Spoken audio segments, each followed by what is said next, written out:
Buenas noches con todos ustedes, el programa en primera persona. Estamos en unos días en los cuales nos invade un sentimiento, una afición, un querer, nuestro Real Oviedo en primera división. Y por lo tanto no podía ser de otra manera que hoy hablemos de todo esto y de algo más, de la otra parte quizá no tan conocida del Real Oviedo. Y tenemos para contárnoslo a Miguel Sanz Obies.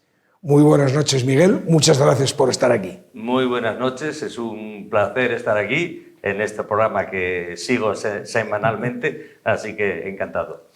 El Real Oviedo, mucho más que un club de fútbol para nuestra ciudad. Sí, yo creo que sí, que mucho más. Podemos definirlo de muchas maneras, de un sentimiento, incluso para algunos es una religión casi, pero definitivamente sí, porque es algo que se transmite de padres a hijos, de generación a generación.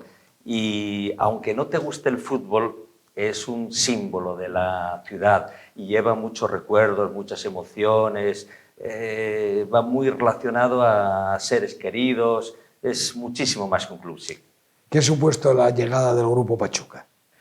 Bueno, pues ha supuesto un gran impulso porque es un grupo que conoce muy bien el mundo del fútbol, se dedica a ello, ¿no? Y el Real Oviedo ha crecido grandemente en todos los aspectos, en el número de trabajadores, bueno, en todo, en la apuesta deportiva, absolutamente todo. El Grupo Carso era un gran grupo. Su especialidad no era el fútbol, digamos, aunque el Real Oviedo le debe muchísimo al Grupo Carso la supervivencia y haber puesto los cimientos, pero bueno, el Grupo Pachuca pues continuó y continúa esa labor y bueno, no tengo mucho más que decir, a las pruebas me remito. El año pasado estuvo a punto de darse el paso y este año pues estamos también a punto y con un poco de suerte daremos el paso a primera división. 2025, un Oviedo de primera división. Pues yo creo que sí. ¿Para qué vamos a decir lo contrario? Hay que confiar, hay que tener fe y aunque en fútbol no hay nada seguro, bueno, ni en la vida en general, pero estamos con mucha ilusión y con mucha fe en lograr en estos próximos días el ascenso tan añorado desde hace tantos años a primera por fin. ¿Qué impacto tendría para la ciudad? Bueno, pues yo creo que muy grande. Yo no soy economista, pero hombre, en lo social, en lo sentimental, en lo espiritual, para el Real Oviedo, para la gente de aquí sería fenomenal, sería una gran alegría, porque es que hay mucha gente, un buen sector de la población que no ha visto nunca al Real Oviedo en primera. Y otros jóvenes que lo han visto, pero que a lo mejor tenían 3 o 4 años o 5 y que prácticamente no se acuerdan. Entonces, para tanta gente, bueno, para la gente mayor también, para la gente mayor que no lo ve desde hace tantos años y que ha luchado tanto por que no desaparezca el equipo, pues eso será una gran alegría. Pero para la gente joven que no lo ha visto en primera y siguen ahí apoyando y los críos que van con su camiseta, pues sería una gran alegría. Y luego en lo económico, pues yo creo que sería fundamental para la hostelería, para los taxis, bueno, yo creo que para la imagen de la ciudad en el fútbol. Y la imagen, claro, la publicidad que se hace. Sí, desde luego el Real Oviedo es un gran embajador de la ciudad. Una marca. Una marca y de toda Asturias, y estando en primera pues puede representar mucho más a Oviedo y Asturias que estando en segunda, claro. Por fin la ciudad, o al final la ciudad deportiva del Real Oviedo se va en este caso para la belga, 175.000 metros cuadrados en Siero. Su alcalde, Cepi, no ha permitido perder esta gran oportunidad para su concejo. Bueno, Cepi es un fenómeno, es un gran oviedista, pero después, en cuanto a la ubicación de la ciudad deportiva, yo ahí tengo que remitirme, esto lo lleva directamente la presidencia, el presidente y, por supuesto, el Grupo Pachuca, México, están con ello. Es algo muy importante para el Real Oviedo y para el Grupo Pachuca tener una ciudad deportiva, llevan trabajando en ello mucho tiempo, intensamente. Hubo otras ubicaciones, como bien sabemos, que no salieron y ahora pues está buscando la mejor ubicación y tenerla cuanto antes. Pero bueno, eso nuestro presidente Martín Peláez, en cuanto haya algo fijo, seguro, lo comunicará. Eso se sale un poco de mi departamento. No, totalmente. Y además, sí, el Grupo Pachuca, además, estamos viendo la labor que está haciendo en México con Universidad del Deporte, con muchas otras actividades asociadas al propio club y que tienen una trascendencia importante para un concejo donde se ubique. ¿Cómo y cuándo nace el Real Oviedo? Bueno, pues el Real Oviedo nace en 1926. Estamos casi al centenario. Faltan unos meses para el centenario, que ya se está preparando, lógicamente, en el club. Surge concretamente el 26 de marzo, es cuando se formaliza, cuando se funda el Real Oviedo. Se funda, o sea, se reúnen a las 7 de la tarde, no sabemos a qué hora se firma, pero bueno, no es descartable pensar que fuera a las 19:26. Estaría bien. Podría ser perfectamente. Vamos a imaginar, ¿no? 12 días antes, sí, el 14 es cuando firman el Real Stadium Club Ovetense y el Real Club Deportivo de Oviedo el acta de fusión. Deciden unirse para crear un nuevo club, una nueva entidad que ya se formaliza, ya se funda, pues eso, el 26 de marzo. Eran dos clubes, los principales que había en Oviedo, que eran rivales a muerte, pero a muerte. Los aficionados que se peleaban, hasta días que no había partido, se peleaban, se coincidían en un cine o donde fuera, ¿no? Pero bueno, la presión de la ciudad pues hizo que se juntaran para que hubiera un equipo más fuerte de cara a la Liga. Bueno, de cara a la Liga que iba a fundarse, iba a crearse, todavía no había Liga, había Copa del Rey. La Liga al final se fue retrasando hasta el 29, no empieza. Pero bueno, para que el Oviedo tuviera un equipo más fuerte y también para afrontar las deudas que tenían uno y otro club, el caso es que se juntan y bueno, y así surge el Real Oviedo. ¿Qué caracteriza a este club? Al Oviedo. ¿De siempre o de aquello? No, de general. ¿Qué caracteriza actualmente al Real Oviedo? Actualmente el gran apoyo que tiene, la universalidad que tiene, accionistas por los 5 continentes y, bueno, y la gente que viaja tanto de Oviedo como de otras partes de Asturias como de otros países, llegan a, yo qué sé, a la muralla china o llegan al Machu Picchu y lo primero que hacen es ponerse una camiseta, una bufanda del Oviedo para demostrar, porque están muy orgullosos, como estamos muy orgullosos los demás y cuando los vemos allí con su camiseta, pues es un orgullo ese de expandir el oviedismo por el mundo, ¿no? Entonces, universalidad y sobre todo yo creo que orgullo. Es un club que no tiene grandes títulos, de momento, y que hemos tenido momentos muy duros, sobre todo... La peor época aquella del descenso. Sí, 2001, quizá 2003, la peor época, ¿no? La peor sin duda. Y además con la creación o intento de creación, no, la creación de un club paralelo. Sí, aquel club, el ACF. El Oviedo, sí. El ACF, también conocido popularmente como Engendro, que, bueno, creo que todos conocemos la historia, la triste historia de aquel intento de suplantación, que afortunadamente, pues, oye, acabó bien porque ganaron. ¿Y quién se empeñó en hacer aquello? Buenos. ¿Quién se empeñó en hacer aquello?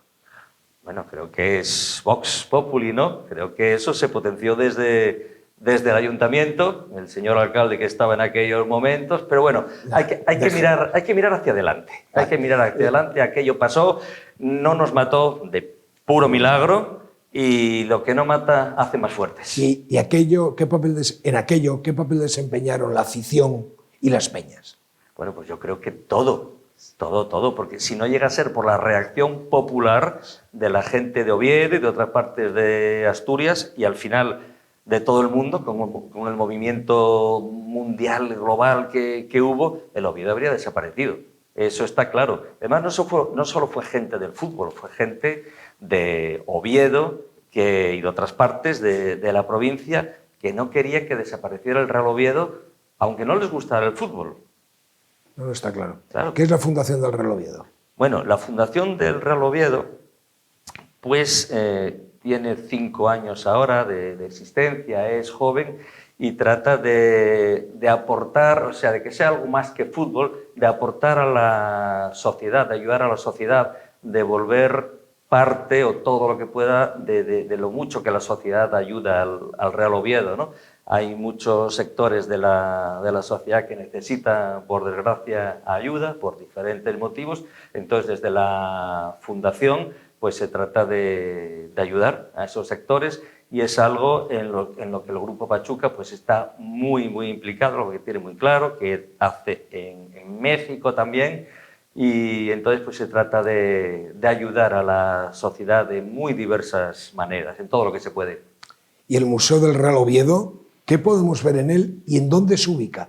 Porque todas estas cosas que le estoy preguntando, una inmensa mayoría de ellas, muchísima gente, ya no le digo de Asturias, incluso Oviedo, desconoce precisamente toda esta labor social, toda esta parte cultural aparte de la deportiva. Nosotros tratamos de darlo a conocer, aunque es lógico que la gente, el gran público, se fija mucho más en el primer equipo, en los resultados del primer equipo, que es natural, es lógico y natural. Pero bueno, todo esto otro de la fundación, la historia, el museo, pues... El patronato de la fundación y el consejo de la historia, además. Exactamente, sí. Bueno, el patronato de la fundación, el presidente es el mismo que el presidente del Real Oviedo, por estatutos, y luego pues están como vocales, pues está Manolo Paredes, está Fernando Corral, o sea, y el director de la fundación es César Martín. Ah, César. Sí, el exjugador internacional. Luego el Consejo de Historia es otra cosa. Eso ya está compuesto ahora mismo por 6 miembros, 6 estudiosos de la historia del Real Oviedo, con publicaciones, la mayoría de ellos. Está Eduardo Muñoz, que es una persona que sabe muchísimo, tal vez el que más sepa de la historia del Real Oviedo. Paco Guisasola también sabe un montón, igual que Antonio Navarro y José Ricardo Suárez. Y yo, bueno, yo tengo el placer y el honor de coordinar, dirigirlo a la base. Sí, y de colaborar en todo lo que pueda. Formamos un buen equipo y entonces, pues bueno, publicamos cosas, investigamos, somos 6 frikis, vamos, 6 frikis de la historia del Oviedo. Creo que esa es la mejor definición. Vamos a pegar un giro. Sí. Ovetense de nacimiento, ¿cómo transcurre su infancia, ese entorno familiar, su familia? Bueno, pues transcurre afortunadamente con normalidad, con tranquilidad. Digamos que no hubo nada especial, nada traumatizante en mi infancia. Y tengo los recuerdos pues, del campo de San Francisco, de pasar muchas mañanas jugando en el campo de San Francisco y también en el Tartiere, en el Carlos Tartiere, desde muy pequeño, con 3 o 4 años ya. Yo he visto jugar a Tony y a Mari Gil, bueno, ya, Hay que tener años. Hay que tener años y haber empezado muy pronto a ir. ¿Y colegio, instituto? Pues el colegio de la Gesta. El Colegio de la Gesta, bueno, de aquella estaba separado en niños, niñas, ¿no? Un referente en Oviedo. Sí, la verdad es que, bueno, ahora también es un buen colegio, pero de aquella era una gran referencia. Y para entrar allí había tiros, había que tirar de enchufes. Había enchufes. Había muchos enchufes, si no tenías enchufe no entrabas ni loco. Y entonces pues allí transcurrieron 9 años, párvulos, hasta octavo. Y bien, todo muy plácido. Y de ahí, pues, digamos que el cambio natural fue al Alfonso II. Otro referente. Han tocado 2 referentes de la ciudad. Claro, también. claro. La Gesta y el Alfonso. Sí. En la Gesta, aparte de la reina, bueno, ella estudiaba en la parte de niñas, y bueno, era más joven que yo, ¿eh? Sí. Así que unos cuantos años más joven que yo. Y bueno, y luego en el Alfonso, pues también estuve ahí unos cuantos años con profesores clásicos de aquellos años que, bueno, podría decir nombres y todo el mundo, mucha gente reconocería. Y bueno, pues nada, así transcurrieron, compaginándolo ya en el Alfonso con mis entrenamientos. ¿De qué equipo era usted en aquella época? Yo desde que nací del Real Oviedo. Nació con un sello aquí. Nací ya con la insignia del Real Oviedo. No, en mi casa todos del Real Oviedo. Una familia muy decente la mía. Vale.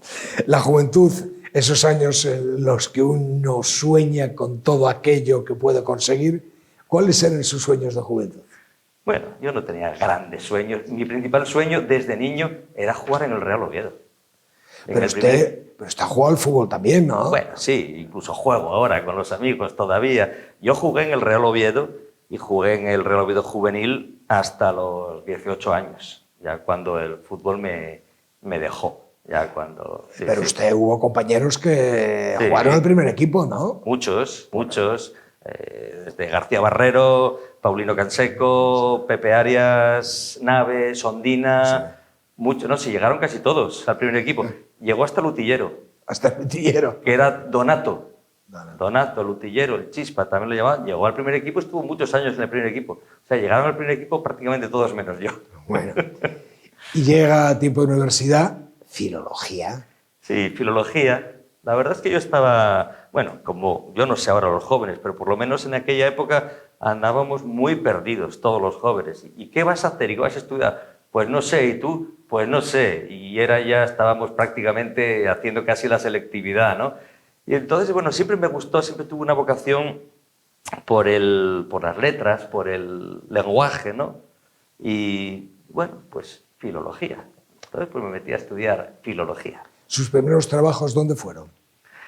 Bueno, pues aparte de... ¿Dónde se desarrollaron? Sí, bueno, en Oviedo, primero ya compaginando con los estudios, dando clases particulares en academias, ¿no? De inglés, un poco de todo y eso. Y luego ya posteriormente pues empecé a trabajar en La Voz de Asturias, en el periódico La Voz de Asturias. Estaba ya en Lugones, en Puentenora, acababa de marcharse de General Orza, estaba Faustino Álvarez de director, y ahí estuve unos años, hice deportes, tuve la suerte de cubrir bueno, la época de Irureta, en el Real Oviedo, Primera División, la Copa de la UEFA, en Génova. Genoa. Sí. Y bueno, luego también tuve que hacer un poco de todo, un poco de información general, un poco de Asturias, había que hacer un poco de todo. Pero Sevilla cambió su vida. Bueno, sí, Sevilla cambió mi vida porque conocí a la que hoy es mi mujer y a partir de ahí, pues bueno, como ella era y es canadiense, pues sí, decidimos irnos a Canadá. Ahí al lado. Ahí al lado, sí, cruzar el... Con F, ¿no? Sí, con la agencia F. Estuve de corresponsal de la agencia F en Canadá 5 años. Me tocó todo aquello, nada más empezar, la guerra del Fletán. Luego, a continuación, el referéndum de independencia de Quebec. De Quebec. O sea, en Canadá nunca pasa nada. Llegué yo y empezaron a pasar cosas. Tampoco es extraño. ¿Alguna anécdota, precisamente? Anécdotas. Bueno, pues allí en Canadá tengo un par de ellas bastante potentes. Voy a resumir para no alargarme mucho. Una, tenía que ir a cubrir la llegada del presidente de Chile, viaje de Estado del presidente de Chile a Canadá. ¿Quién era? Freire, si no recuerdo mal, sí.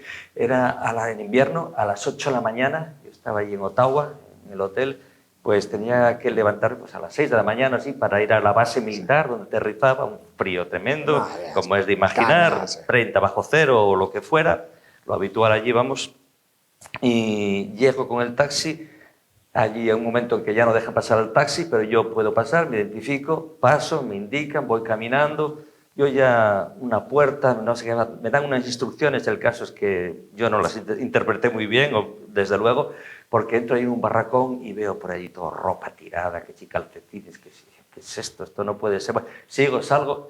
Resumiendo, que cuando me doy cuenta estoy delante del avión presidencial, de la alfombra roja, y había muchos de seguridad, los tíos ahí con tal, eso, y me vieron, pero supongo que los de Chile pensaron que era de Canadá, y los de Canadá de Chile, y allí nadie ni me dispararon, ni me preguntaron, ni nada. Y yo iba muy decidido, pum, pum, pum, pum, pasé por la alfombra roja, estaba allí la banda militar, o sea que podemos decir que pasé revista a las tropas. Que pasó revista y le rindieron honores. Bueno, eso ya no, Con que no me hayan pegado un tiro ya fue bastante. Sí, y hasta que vi a los compañeros, a los periodistas llegar al fondo, tiré, me puse de su lado y nadie dijo absolutamente nada.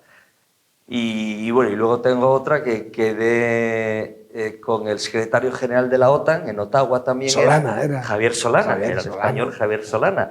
Y me dijo, para una entrevista en exclusiva, me dijo que quedábamos, él iba a una televisión de allí, en Ottawa, me dijo, ¿sabes dónde está la embajada estadounidense? Y yo, sí, ahí cerca del Parlamento Federal, ¿no? Pues nos vemos en la CTV o en la no sé qué tal, a tal hora. Vale, vale, perfecto. Vamos a caminar para allá, no la veo. Empiezo a preguntar a la gente, nadie sabe nada. Pregunto a la policía, tampoco. Y empecé a preocuparme. Y al final se me echaba la hora encima.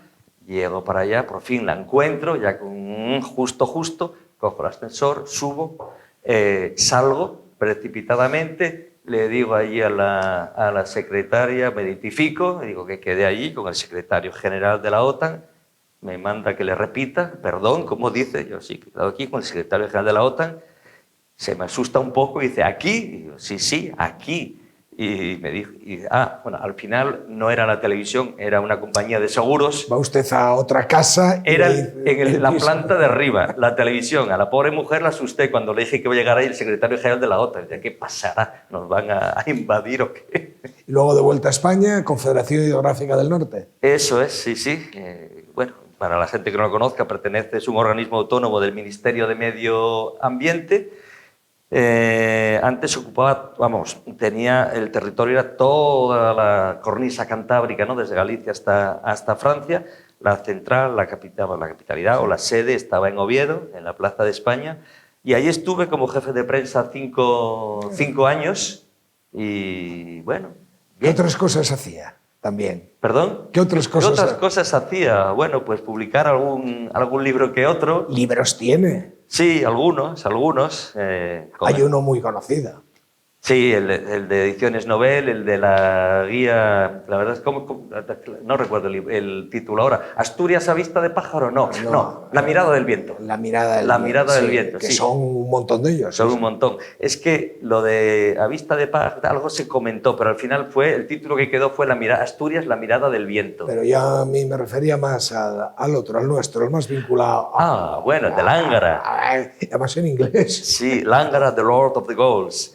Sí, lo escribimos en inglés entre un compañero mío, James Harriman, y yo, porque bueno, estaba destinado en la fundación, en la escuela de fútbol, había clases en inglés, o sea que los padres podían dejar allí a los críos, entrenaban y cuando acababan de entrenar tenían clase de inglés y bueno, tenían un respiro mayor los padres, mataban 2 pájaros de un tiro. Y luego en el campus pues también teníamos muchos chicos de fuera y era cuando empezamos a hacer campus en otros lugares, como seguimos haciendo. La Fundación Real Oviedo hace campus, tiene varios en Estados Unidos, en Chicago, en Washington, en otras sedes que no recuerdo ahora, y en otros, en Omán, en muchos lugares del mundo. Entonces, para dar a conocer, primero era dar a conocer la figura de Lángara entre el oviedismo, que bueno, sí, casi todo el mundo lo conoce, sobre todo ahora, después de la labor de unos años, pero no se conocía suficientemente lo que era Lángara. Lo que supuso. Lo que supuso, sobre todo para el Real Oviedo, que es nuestro Maradona, nuestro Pelé, lo que queramos, ¿no? Entonces también para promoverlo, para promover su figura, digamos, más internacionalmente, pues se escribió en inglés. Vestía más, teóricamente. Sí, llegabas a un mayor público. Oye, y para los críos de aquí, porque no está orientado en parte a críos, aunque no es infantil del todo, ¿no? También vale para adultos. Y, oye, para que practiquen inglés, ¿no? ¿Cómo y quién le propone incorporarse al organigrama del Real Oviedo? Bueno, yo conocía mucho a toda la gente que estaba allí y algunos de ellos siguen, como Vicky, que es una institución en el Real Oviedo, David Mata, que era el gerente. Bueno, tenía mucha relación con ellos. Y eso que empecé a colaborar en algunas pequeñas cosas con el museo, ¿no? Que era lo que más me gustaba a mí, la historia. Y digamos que, como se suele decir, que el roce hace el cariño, ¿no? ¿Qué área lleva usted? Yo llevo el área de patrimonio histórico y también el área social, las dos. ¿Qué títulos oficiales tiene el Real Oviedo? Bueno, el Real Oviedo, títulos oficiales que no sean grandiosos, pero tiene unos cuantos. Tiene 5 campeonatos de Liga de Segunda División, que es uno de los que más tiene. El Betis también tiene unos cuantos, el Murcia, bueno, pero tiene 5 de segunda y luego, bueno, ya por no repasar los de la época más oscura de segunda B y tercera, que también se consiguieron títulos, aunque no sean nacionales esos, y luego también campeonatos de Asturias. Y una Copa de la Liga, ¿no? Y una Copa de la Liga de segunda división. Sí. Sí, igual que los 5 campeonatos de Liga. 5 campeonatos de Liga y una Copa de la Liga, las 2 de segunda división. Nos falta conseguir algún año de estos algún título de primera. Nada más tenemos ahí al Barça y al Madrid, que es un tapón. Pero bueno, al día menos que pesado cae. Bueno, vamos poco a poco. Primero la Almería. Primero la Almería. Y luego lo que venga detrás. Y luego lo que venga detrás, eso es. Hay que pasarlo. Sí. Pero quizás el trofeo más bonito y con muchas connotaciones es el 12º trofeo Costa Verde, ganado en el mismísimo Molinón y al mismísimo Sporting.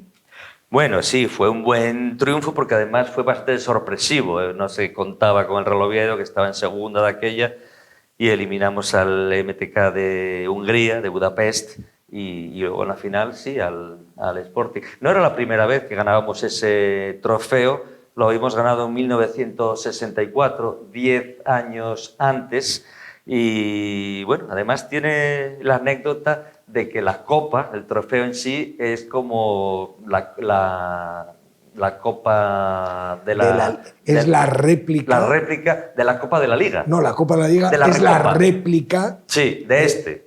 De este, efectivamente. Sí. Sí, además hubo un presidente que vino y dijo... Sí, no, era de la Supercopa, ¿verdad? Es la Supercopa de España. La Supercopa de España. Que se celebraba en los países árabes, esto sí. Bueno, sí, ahora en los últimos años cambió. Antes efectivamente, la Supercopa de España. La Supercopa, eso. Sí, hubo un presidente de la Federación Española que hace unos años ya, visitando el museo del Real Oviedo, vio el trofeo y lo reconoció inmediatamente. Dijo, hombre, tenéis aquí una Supercopa de España. Y dijimos, pues por desgracia no, porque lamentablemente aún no hemos ganado ni la Liga ni la Copa, así que difícilmente podemos tener una Supercopa, cosa que hoy día, que juegan los subcampeones, sí podría ser. Si ser campeón de Liga ni de Copa, sí que podrías tener una Supercopa, ¿no? Bueno, yo personalmente tengo otra. Y alguna más que no se puede contar en estas cámaras, pero yo tengo las del Sporting. Porque tampoco fuiste campeón de Liga ni campeón de Copa, ¿no? Y no fui ni campeón de Liga ni campeón. He jugado al fútbol, pero bueno, eso es otra historia que eso contar. Ya lo cuentas tú cuando quieras. Espero que no me metan en un compromiso. ¿Usted es hombre de ciudad o de medio rural, de interior o de costa? Pues de las dos cosas. Me gusta mucho el campo. Soy muy rural, pero tampoco vivo sin la ciudad. Tengo que combinar. Y después, casi me gusta más el monte que la costa. Pero la costa también me gusta. El mar, no soy ni pescador, ni de salir a navegar. Eso no, pero bueno, un paisaje de costa, pasear. A mí la costa me gusta en invierno. Cuando no hay gente. Cuando no hay barullo. Cuando no hay barullo. Y se puede aparcar tranquilamente y llegar... Sí. Con el coche, tristemente, hasta casi la orilla. Exactamente. Y pasear sin gente y sin sol y calor, que a mí el verano tampoco me gusta mucho. Yo prefiero el invierno. ¿Dónde está más cómodo? ¿En soledad o con compañía? Hombre, depende del momento. Pero en general, en compañía, si la compañía es buena. Si no, vale más estar solo que mal acompañado. En el fútbol, ¿estrategia y técnica o orgullo, valor y garra? Yo creo que hay que combinar un poco de todo, un poco de corazón y un poco de cabeza. Pero eso es lo ideal. La fórmula tiene que estar compuesto por todos los ingredientes en las dosis adecuadas. Pero a mí me tira más lo del orgullo, lo del valor y lo de la garra. Me gusta más lo de echarle narices al asunto más que técnica. ¿En qué se diferencia el fútbol de antes del de ahora? Fundamentalmente. Pues es una de las cosas que me hace empezar a sentirme un poco viejo. Yo toda la vida escuché, empezando por mi abuelo y por otra gente mayor, decir, el fútbol ahora es muy aburrido, el fútbol no es como el de antes no sé qué, tal. Y ahora me sorprendo, me reconozco ya así, viendo que me gustaba más el fútbol de antes. Ahora, hombre, hay equipos que juegan muy bien al fútbol, pero bueno, la mayoría, hay muchos partidos en general, de todo el fútbol mundial, porque antes había el fútbol brasileño, el fútbol inglés, ahora todos juegan igual.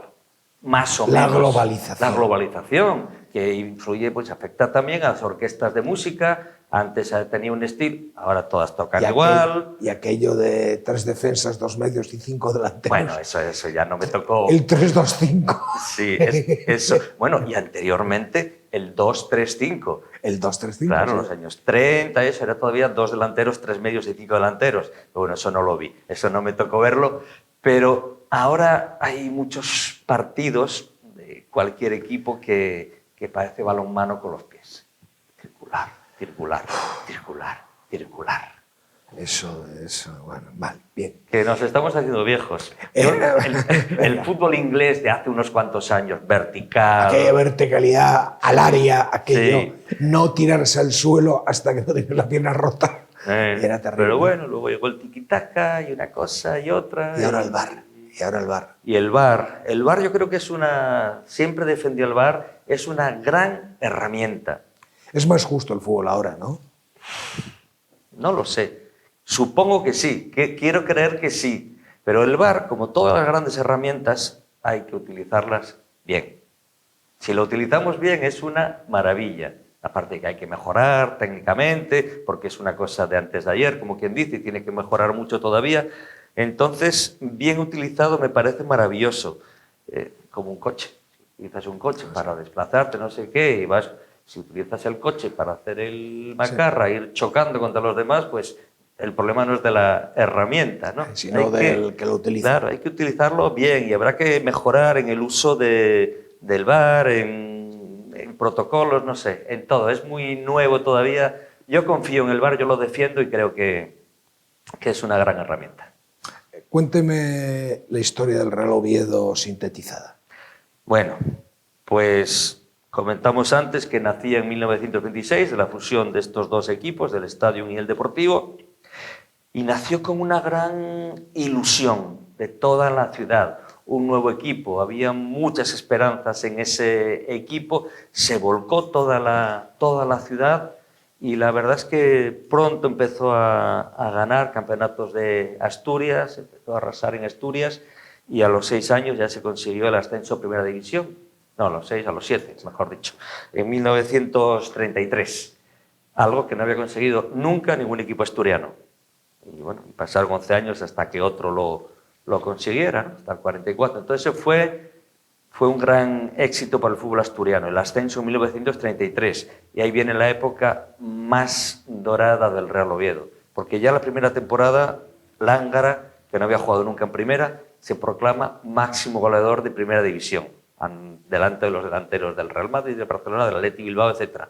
La siguiente temporada lo mismo y la otra lo mismo. 3 veces consecutivas máximo goleador de primera, que Lángara había quedado ya máximo goleador en segunda con el Real Oviedo de una vez. Entonces eso fue un gran éxito y es que además el Real Oviedo ya la segunda y la tercera temporadas en primera estuvo disputando el título. Tuvo con muchas opciones, finalmente quedó tercero en las 2. Pero bueno, era uno de los equipos punteros, muy puntero, y es más, era el máximo candidato o uno de los principales candidatos a ganar el título por el equipo que haya conjuntado, iban madurando para ganar la temporada 36-37, que como sabemos no se disputó porque empezó la guerra civil y hasta el 39 no volvió el fútbol. Entonces, después el Oviedo ahí lo pasó mal, aparte de que perdió algún jugador en la guerra, el estadio destruido. Bueno, fue dura la reconstrucción del Real Oviedo. Y después, en el año 46, hubo también ahí una buena temporada, estuvo el Oviedo muy bien. Y luego el 50 pues fue un mal año, el Oviedo desciende a segunda. Sube y baja, es el ascensor que llamaban. Sí, estuvo en los años 50, sí. Aquel equipo que llamaban es que además ascensor. de que bajó, o sea, ahí se acabó una época, ¿no? Desde que había subido, antes de la guerra, se mantuvo ahí y ya en el 50 baja y muere Carlos Tartiere, además, a continuación. Entonces ahí hay un antes y un después. Y luego sí, pues subió, bajó, subió y luego estuvo bastantes...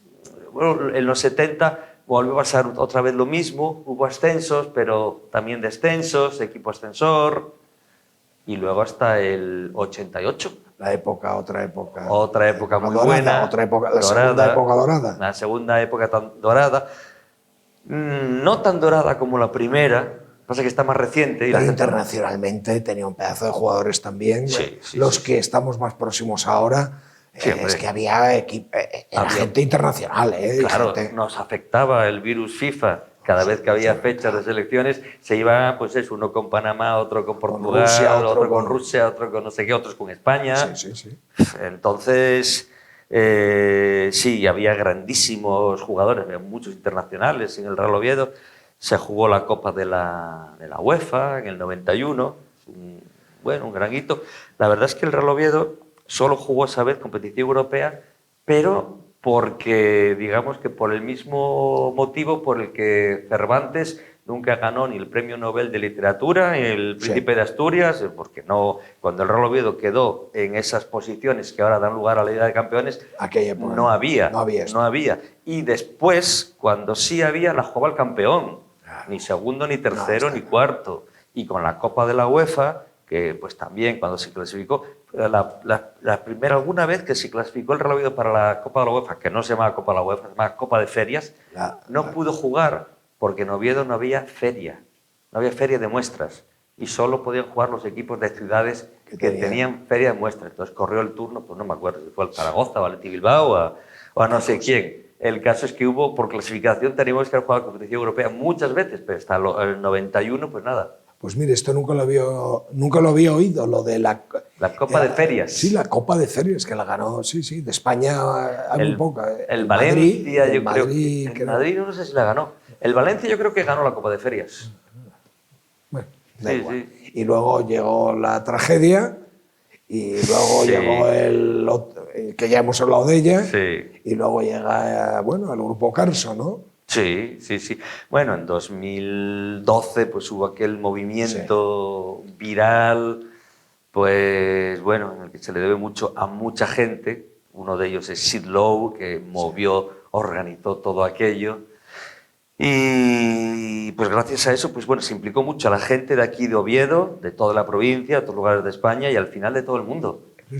Y gracias a eso el Oviedo se hizo, aparte de que se salvó, se salvó con eso y con la ayuda del grupo Carso, porque digamos que la ayuda de la gente sirvió para salvar la primera pelota de partido, pero es que a continuación había... el match ball. Sí, el primero, que ya te habría matado, ese que fue fundamental, pero luego hubo más que tuvo que ir salvando el grupo Carso. Y entonces aquella es un fenómeno social único. Yo creo que no volverá a darse en ningún sitio nunca más. Aquella reacción, aquel milagro, que fue un milagro. Fue algo muy, muy, muy especial y creo que es lo que nos ha hecho más fuertes. Y luego lo más reciente, Pachuca, que ya hemos hablado. Sí.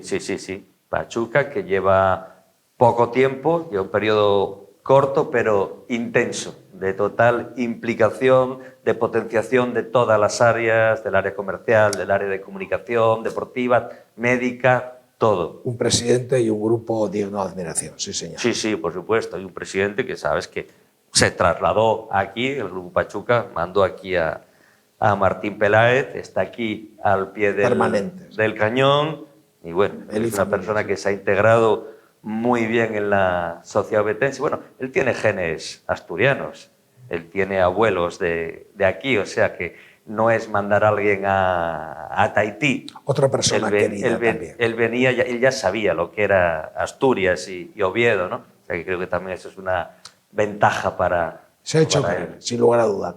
¿El mejor jugador de Real Oviedo en la historia? Bueno, muy fácil. Para usted se lo pongo fácil, ¿no? Lángara, Isidro Lángara Galarraga.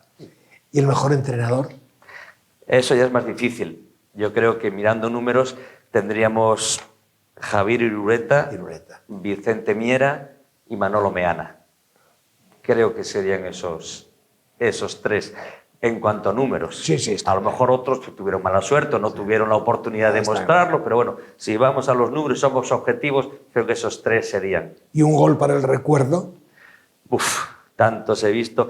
Pues mira, me quedaría con el de Kili, contra el Mosconia. El Mosconia, sí, de Grau. De Grau, por lo que significó. Solo haber salido a jugar aquel partido ya fue un triunfo total, que unas horas antes no se sabía si se iba a jugar o no. O sea que jugar fue un triunfo y ganar fue un triunfo simbólico. Nos pusimos de -6 en -3 puntos con la sanción de la UEFA. Entonces, bueno, vamos a decir el de Kili. El de la resurrección. El de la resurrección. Bien. A partir de ahí empezó todo y estamos todavía... A punto de culminarlo en días. Exactamente. Vale. Empezamos a volver y estamos a punto de llegar. Demasiados intereses económicos en torno al fútbol. ¿Cómo ve su futuro? El futuro del fútbol, bueno, pues la verdad es que no lo sé. Uno ya no sabe, pasa todo tan rápido en esta sociedad que ya no sabe cómo va a ser, no el fútbol, sino el mundo dentro de 10 años, porque asusta lo rápido que va esto. Yo solo, que hay muchos intereses económicos en el mundo del fútbol, por supuesto, por supuesto. En principio, bueno, malo, ¿no? Los intereses económicos se ve como algo negativo. También se puede ver la parte positiva. Si hay muchos intereses económicos es porque hay mucho interés en el mundo del fútbol. ¿Demasiado mercantilizado? Bueno, yo solo voy a decir una cosa. En el año 30, podemos ver crónicas del año 30, del pasado siglo, por supuesto, en el que ya se criticaba la excesiva comercialización del fútbol y que había mucho dinero. Y ya se decía, el fútbol ahora ya hay mucho dinero, muchos intereses económicos. El fútbol ya no es como antes, cuando empezó, en los años 30 del pasado siglo.